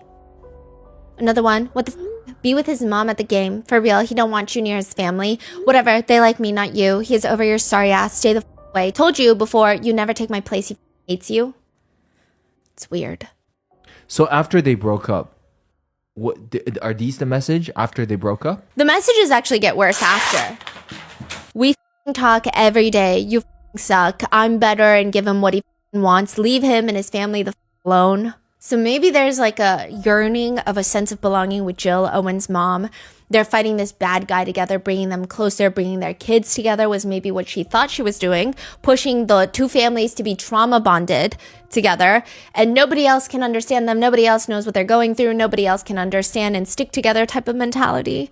One portion of the court doc reads, "To date, we are left to speculate the motive for this crime, but it appears that the goal was simply to cause mental torture to her daughter and then be there to support her in her time of need. It should not be overlooked that Miss Licari may have had an unhealthy infatuation with Owen that caused her to create a rift in their relationship." People are confused. Then we just have the pure chaos theory. She just gives the energy that she wants to sow absolute chaos and be the center of attention, is how some netizens feel. For over a year, Kendra is playing Sherlock Holmes, Scooby-Doo, Criminal Minds, except it's her own brain scan. Dan Boyer, the principal of the high school, he thought he was going to figure it out. He thought he was going to crack the freaking code.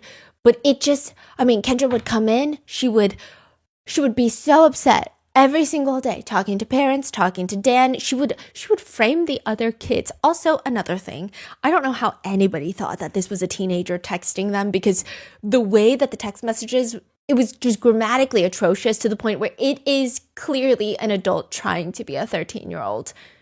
Eventually, Kendra just drops the G to everything, and everything becomes everything, playing, nothing, which is somewhat more acceptable, but then she even drops it for leggings, which now become leggings.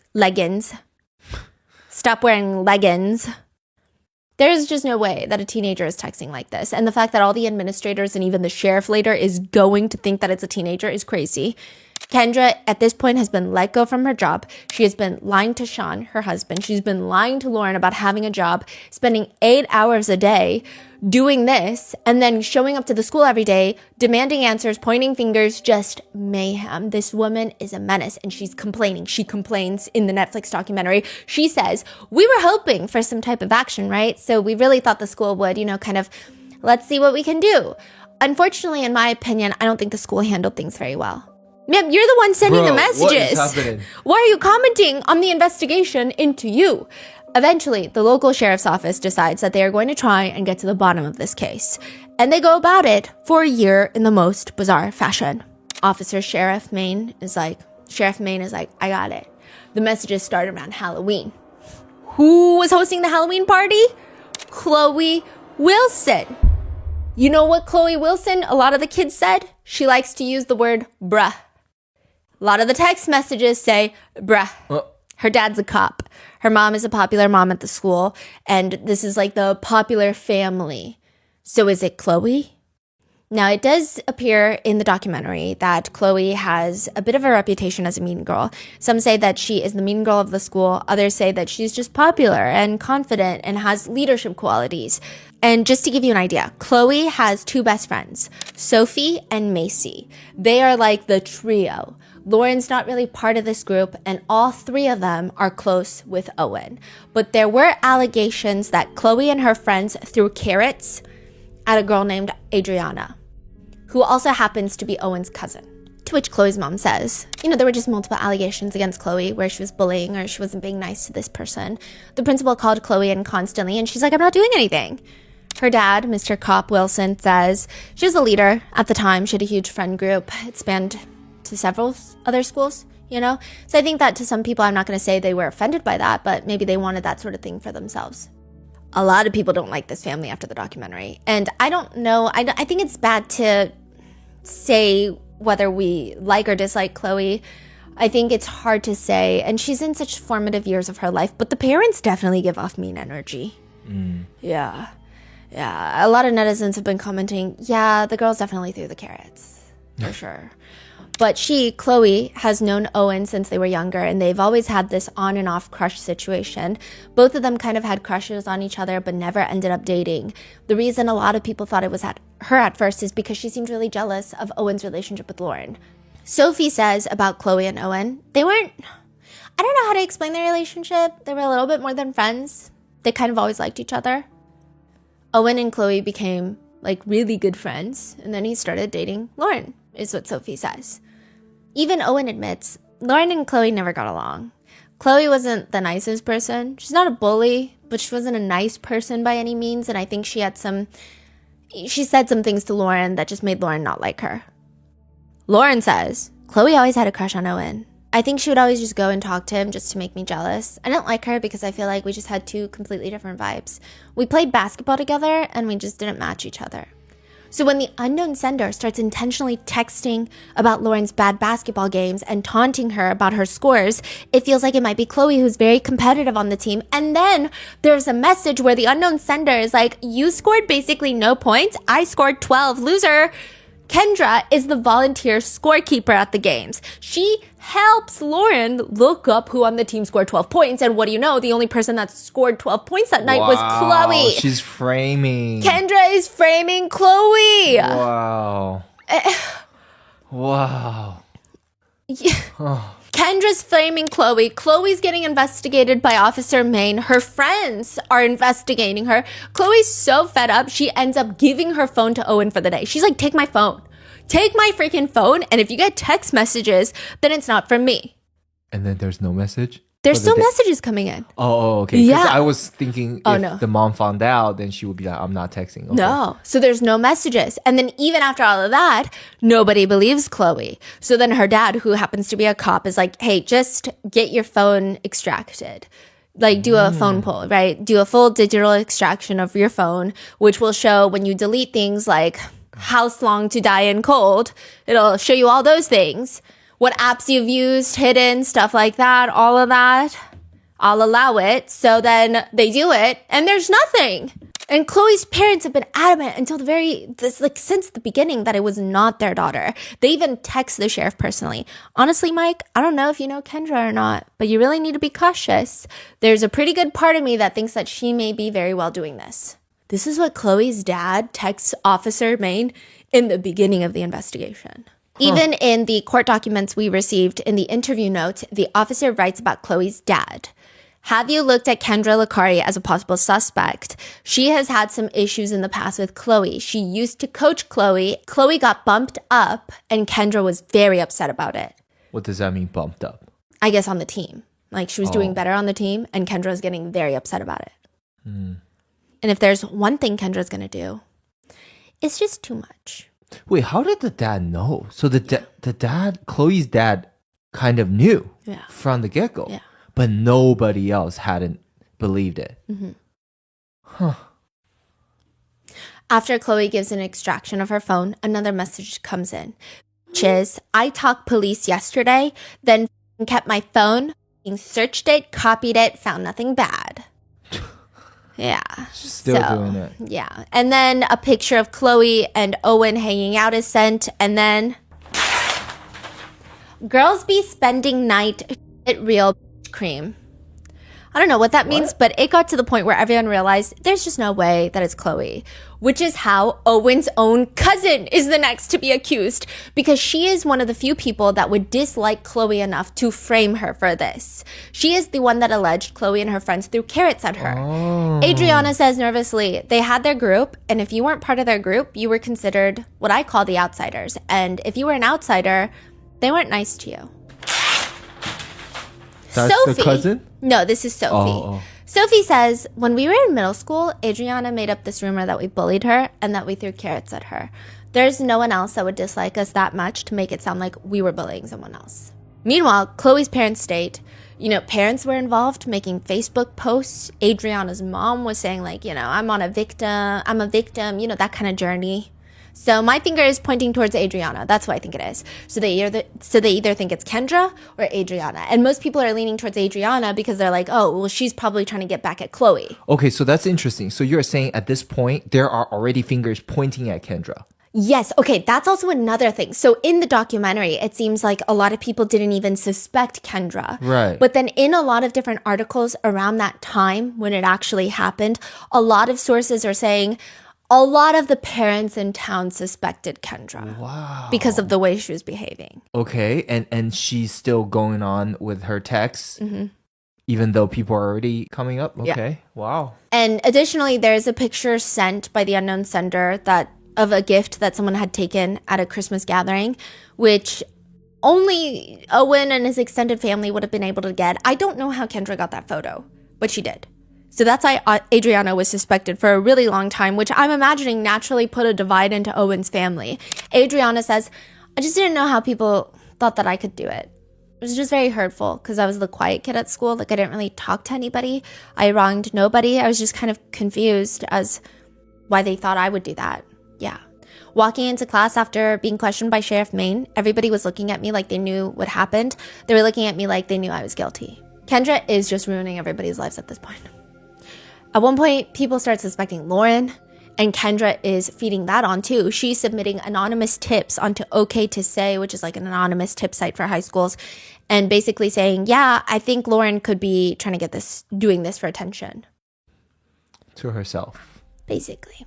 One part of the court document reads, at numerous stages of the commission of this crime, Miss Licari had an opportunity to simply quit, but instead she continued to harass the victim, further inject herself into the case by attempting to thwart the police investigation with false leads and deceitful information. She broke up a group of friends for seemingly no reason other than personal gratification.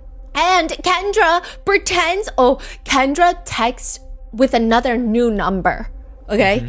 Pretending to be a friend of Chloe. Okay. And text Lauren and Owen, quote, I don't know either of you that well. I got your numbers from a friend.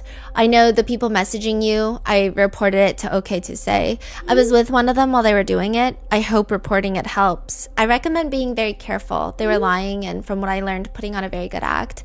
It makes me sick to my stomach to know that they're proud of breaking you guys up.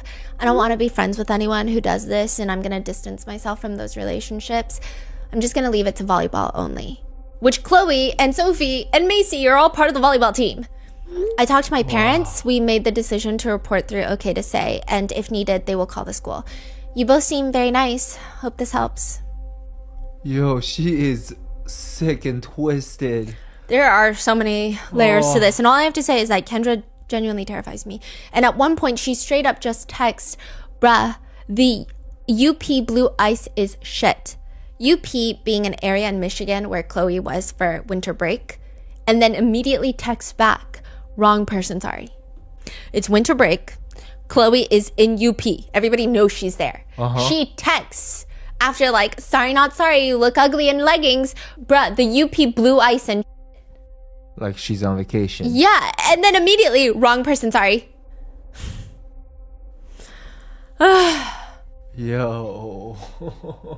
Or maybe she was just trying to frame them because in the full body cam footage that we received, I did see some part that was interesting. Kendra's explaining that she sent the messages because, quote, Lauren struggled with a group of kids at school for a long time and she was having a really hard because they were targeting her in a sense and they were trying to come in between them and do all this stuff.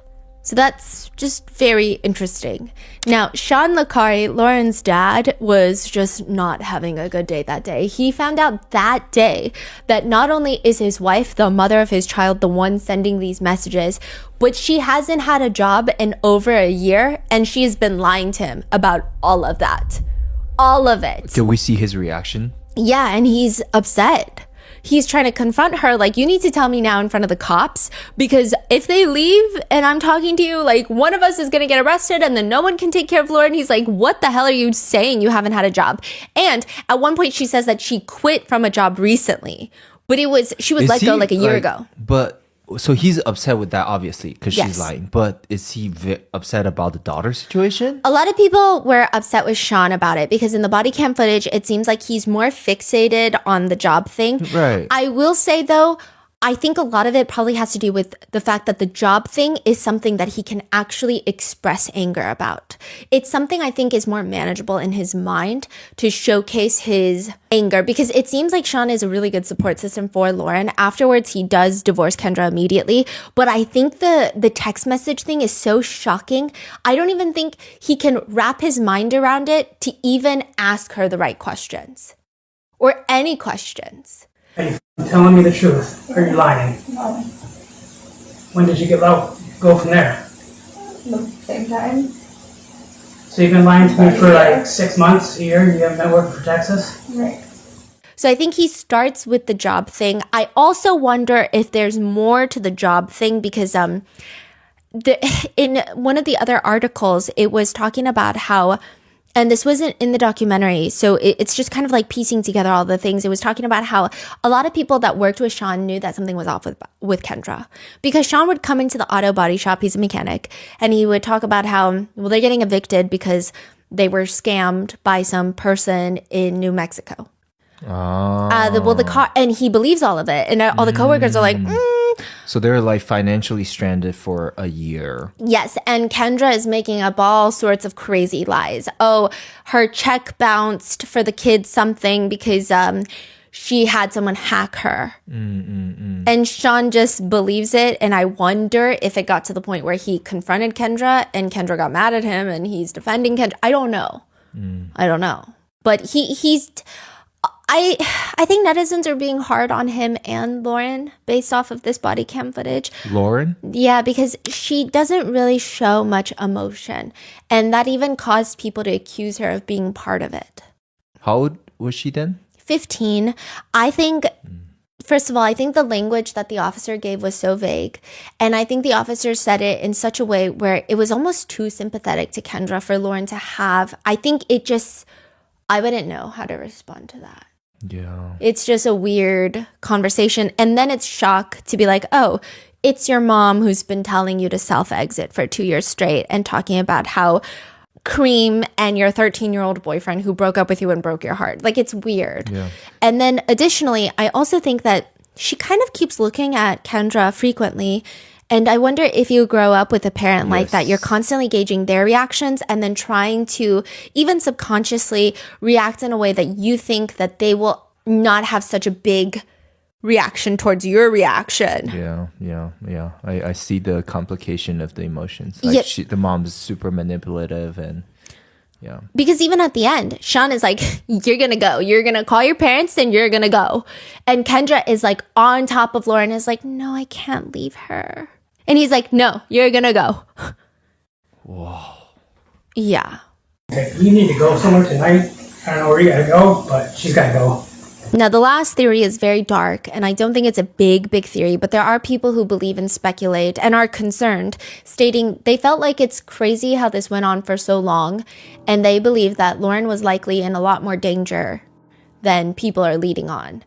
They suspect that Kendra wanted Lauren to self-exit so that she could trauma bond with Owen and his family and get the town's sympathy, as well as unload financial burdens and perhaps even her jealousy against Lauren.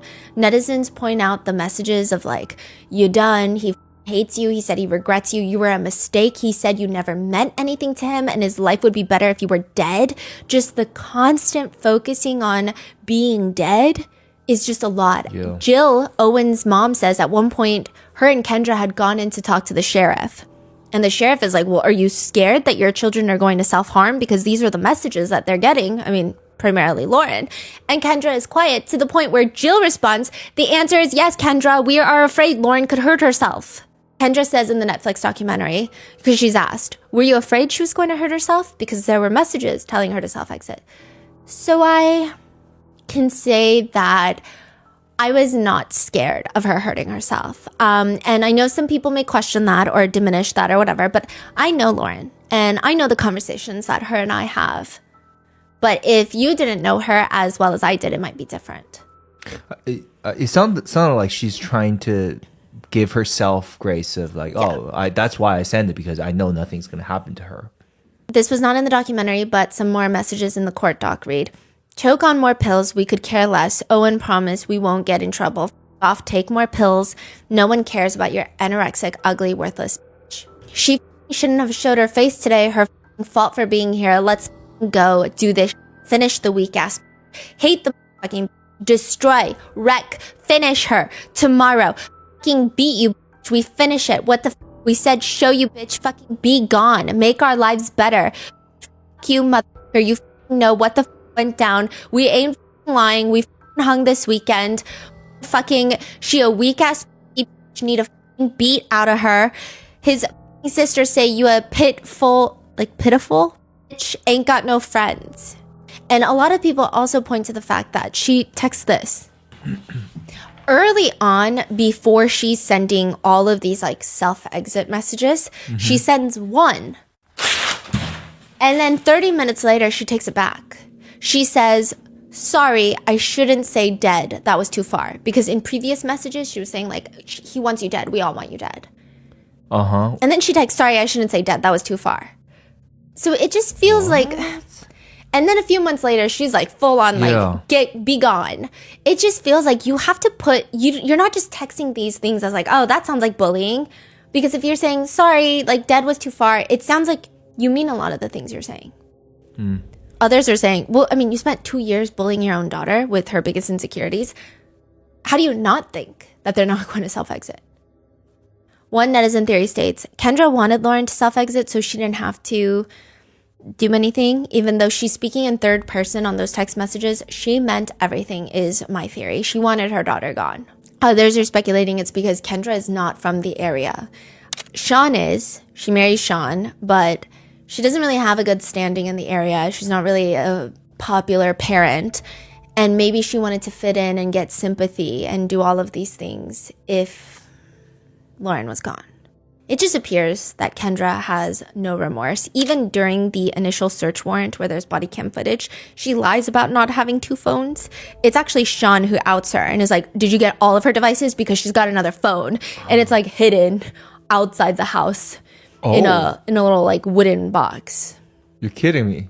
So Sean always knew she got 2 phones. Yeah, he thought it was a work phone. But now he was like putting it together like, oh, well, you got to make sure you get all her phones because I thought it was a work phone. But if you're telling me she's not even working, then I don't know what that phone is, basically. So where was the phone? It was hidden outside near the side of the house, like wedged in between wooden blocks. They just follow her out and then she dug it out? No, they were like, tell us where it is.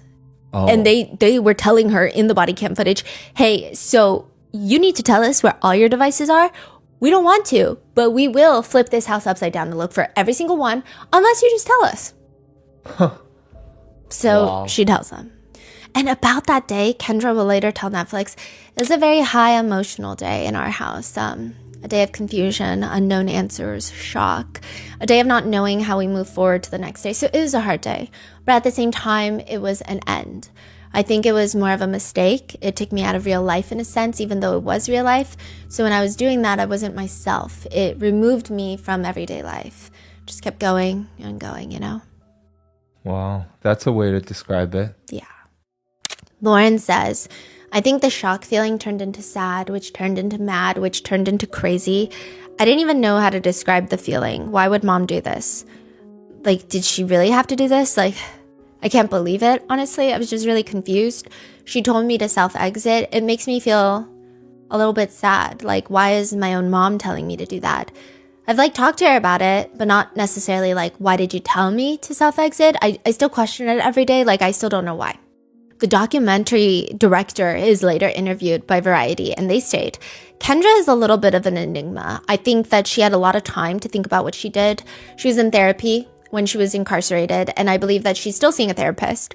She had put thought into what she did. I don't know that she's fully recognized or realized what it was that she did or why she did it. I guess only Kendra could answer that. They're asked by Variety, I would never want to show my face again if I were her. Why do you think that she sat down for your cameras? She was nervous about going on camera because just sitting down and telling your story is a nerve-wracking thing sometimes. But she was so great. And she actually ended up really loving the experience. At the end of it, she said it was kind of fun. She laughed about things, and I think it was really an opportunity for her to think about things a little more in depth. Every time I would ask a question, she would really have to think about some things, and I think that was really good for her. To which one netizen comments, I'm sure she genuinely thinks the documentary is about her. Her eyes were excited during the whole documentary. Yeah. Which is interesting because the reporter from Cut, who did like a think piece on this case, reached out to Kendra while she was in jail. And Kendra's response to her was, I do ask that you truly think about the kids that are involved in this situation. Kind of rich coming from Kendra, including my daughter, who is trying to move forward and has a bright future ahead of herself. These stories are doing additional harm to her. I can handle the pain, but she cannot and does not deserve it. She is moving forward with life and doesn't deserve to be put in the spotlight anymore or having people thinking her mom is the villain, as that is hard mentally and emotionally for her. They will never change. No. Sean has been going through it. The officer said Sean was just like a broken person. Sean says, I'm like, are you for real? I said, this is my wife doing this. I just can't believe she would do something like that to her own daughter that supposedly she loved dearly. You know, a 14 to 15-year-old girl. You know, it just makes me sick. She stabbed me in the heart, shot me in the heart, and threw it away. Netflix interviews Lauren twice. So they interview her while her mom is serving her sentence, 19 months in jail. And Lauren is telling them, not having a relationship with my mom, I just don't feel like myself. I feel like I really need her in my life. I know my dad's angry and probably like never gonna forgive her, but I just kind of put that aside and just have the relationship with my mom that I want. The director asks, do you think people judge you for missing your mom? I think some people might have their own opinions on it, but honestly, I would say I don't really care. But when they come back a year later after Kendra has been released, Lauren is forbidden from seeing Kendra during her, I think it's because of her probation, but Lauren says that she's approaching it with caution. So it seems like she's actually more hesitant now. So maybe that time was good to process everything that's been going on. Yeah. But the judge in Kendra's case states, to be candid, you know, this was truly a horrible case. It's the kind of case that makes me glad that when I'm done with my term next year, I'm retiring. Like, Kendra is driving Your Honor up the wall with this one. To have a judge that oversees criminal cases excited to retire because of what you've done, I mean, that's got to be as far as you can get. The judge goes on a rant about the internet, telling the courtroom all the communication on the internet, just horrible people. Just horrible people. They will hide their identity and they'll act in a horrible manner. Sometimes you see the worst in human nature because people, they realize they can say whatever they want on the internet. Kendra states very vaguely that she's embarrassed, she's sorry, and this and that. And her attorney is saying that it's all because of the trauma of being R-worded when she was 17. And she is reliving it now that Lauren is approaching that age. And it's a mess. The judge says, I'm empathetic to your mental health issues. I received the psychiatric evaluation this morning. When I read the pre-sentence report, I wasn't getting any sense of why this occurred. Normally, you know, acting as a judge when I'm dealing with a criminal defendant, I know why they're doing what they do. You know, people addicted to drugs, they possess drugs, they use drugs. People that are thieves, they steal. It's not right, but you can kind of understand, you know, why a person is in front of me. This case is inexplicable. I read the psychiatric evaluation today. That gives me a little more insight on why you did it. But, you know, it doesn't excuse what you did and, you know, because you know that because you just told me that. Basically saying like, I kind of get it, but not really. Even after reading your psych eval, I don't get it. Yeah.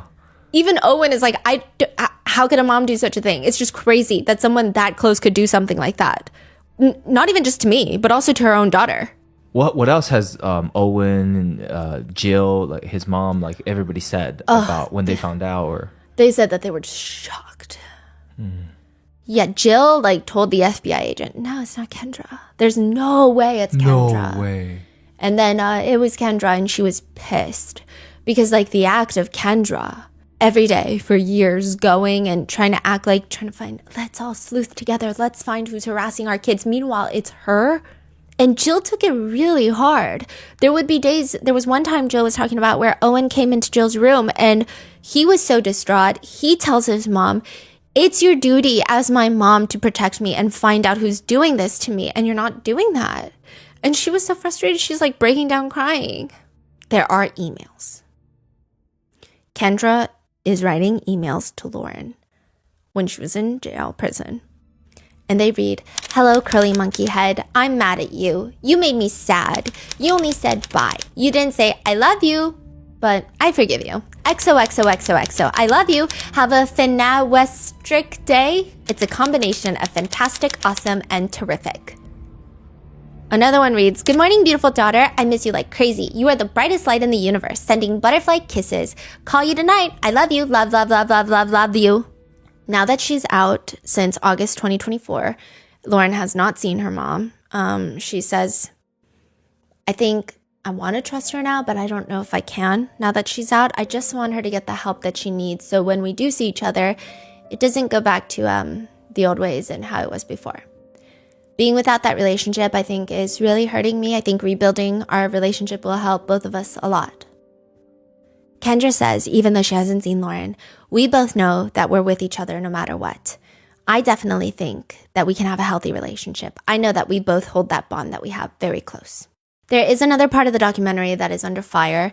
Near the end, Chloe's parents are sitting at a table and they say, well, Chloe's mom says, I told someone else that Sean and Lauren are going to play this off like they were the victim in this shit. They had no clue what was going on and they're going to get away with it because Mike Main didn't do his job and investigate them. And that's exactly what happened. So she's accusing Sean and Lauren of being a part of this. What? Yeah.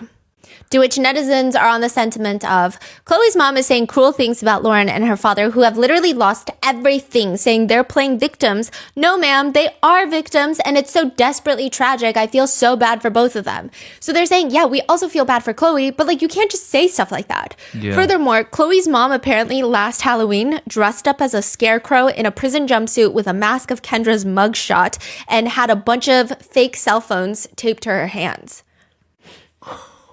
Netizens naturally had a field day with that, with some writing, the scarecrow thing is demented. Who mocks an absolute horrific tragedy of abuse and mental illness like that? Chloe's mom and the other moms are just as bad in my opinion.